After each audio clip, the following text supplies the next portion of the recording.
The sky darkened rapidly over the Norwegian Sea, a harbinger of the extreme conditions approaching. On the deck of the Eemslift Hendrika, the crew watched with growing apprehension as massive waves battered the ship's hull.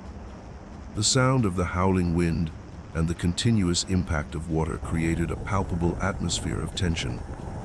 In the command center, the captain assessed the situation, realizing time was running out and his crew's safety was at risk. Resolute, he approached the radio and pressed the transmission button. "Mayday, Mayday, this is the Eemslift Hendrika. We are in serious trouble in the Norwegian Sea. Latitude 62.5, longitude 5.3.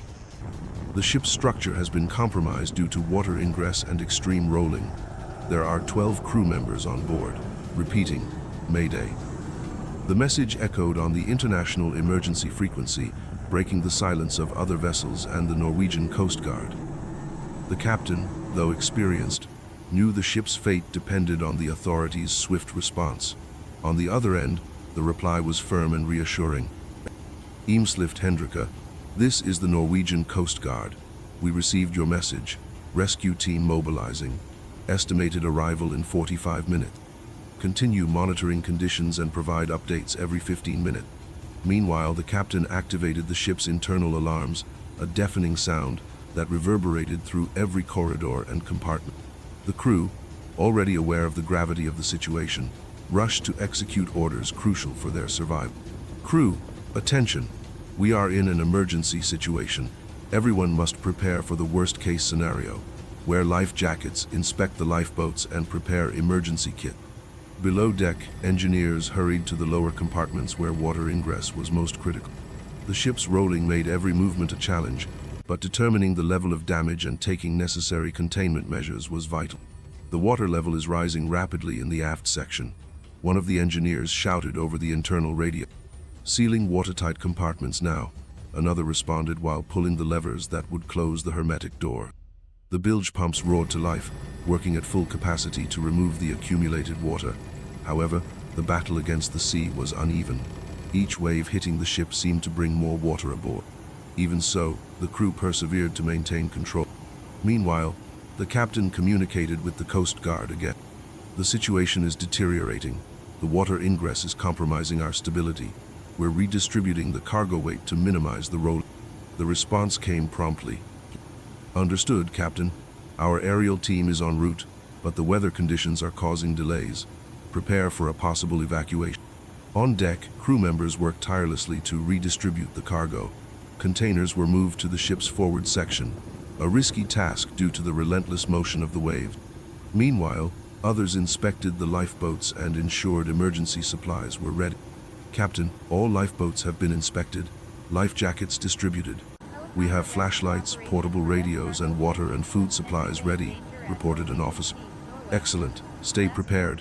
We won't abandon the ship unless absolutely necessary," the captain replied. But the situation worsened. The waves grew larger, and the lateral rolling threatened to capsize the vessel. The captain made a crucial decision: to alter navigation and face the waves head-on. Align the ship against the waves. Reduce speed to the minimum required. We need to stabilize this now. The navigation officer adjusted the course as ordered, while the helmsman fought to maintain control. The impact of the frontal waves was still intense, but the risk of capsizing was reduced. As time passed slowly, the crew did their best to stay united and focused. On the radios, anxious but determined voices exchanged information. "We're doing everything we can down here, Captain. The pumps are working, but the water flow is still intense. Keep going. Every second counts. We'll buy time until the rescue arrives," the captain responded. Tension mounted, but so did a sense of hope. Outside, the distant sound of a helicopter began to emerge. Though still far away, it symbolized the possibility of a successful rescue. The rescue team was ready to face the challenges. Inside the helicopter, the pilots assessed the situation over the radio. "We have visual on the Eemslift Hendrika. Conditions are extremely dangerous, but we will do everything possible to extract the crew." Hearing this, the captain issued final instructions to his team. "Everyone, stay calm. When the helicopter approaches, follow the rescuer's orders. Don't make any hasty decision." As the helicopter drew closer, the crew fired flares to signal their position. Continuous communication with the Coast Guard helped coordinate every move, ensuring no detail was overlooked. The rescue was about to begin, but the challenges of the sea and wind would still test the skill and courage of everyone involved. With the Coast Guard helicopter visible on the horizon, conditions aboard the Eemslift Hendrika continued to deteriorate rapidly. The ship's lateral roll grew increasingly severe, jeopardizing its stability. Inside, the crew faced monumental challenges to contain the water ingress and prevent the freighter from becoming entirely uncontrollable. In the lower compartments, where the situation was most critical, the chief engineer coordinated his team's efforts. "Check the drainage valves again. These pumps must keep working, or we're finished," he shouted, his voice barely audible over the sound of rushing water and groaning. Flooded compartments were being sealed with watertight doors, a desperate attempt to limit the spread of water. But the pressure from the waves was relentless, and the hull structure began showing signs of strain. "Chief, the pressure in the aft compartment is rising. If it gives way, we won't be able to hold it," one engineer warned. "Do what you can to redistribute the weight. We need to buy time until the rescue team is in position," the chief engineer replied, wiping sweat from his brow as he fought against the chaos around him. On the upper deck, the captain watched the helicopters approach. He knew every minute was precious, and aerial rescue under such severe conditions required absolute precision from everyone involved. "Coast Guard, this is Eemslift Hendrika. We have active pumps and sealed watertight compartments, but the lateral roll remains extreme. We need guidance on the crew extraction process," the captain transmitted over the radio.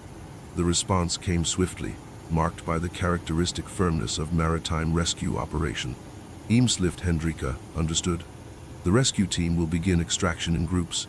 Stabilize the crew on the deck, maintain communication, and follow our instruction. Do not abandon navigation unless absolutely necessary." Meanwhile, aboard the helicopter, the rescue team discussed strategies. The operation leader assessed images transmitted by the onboard camera.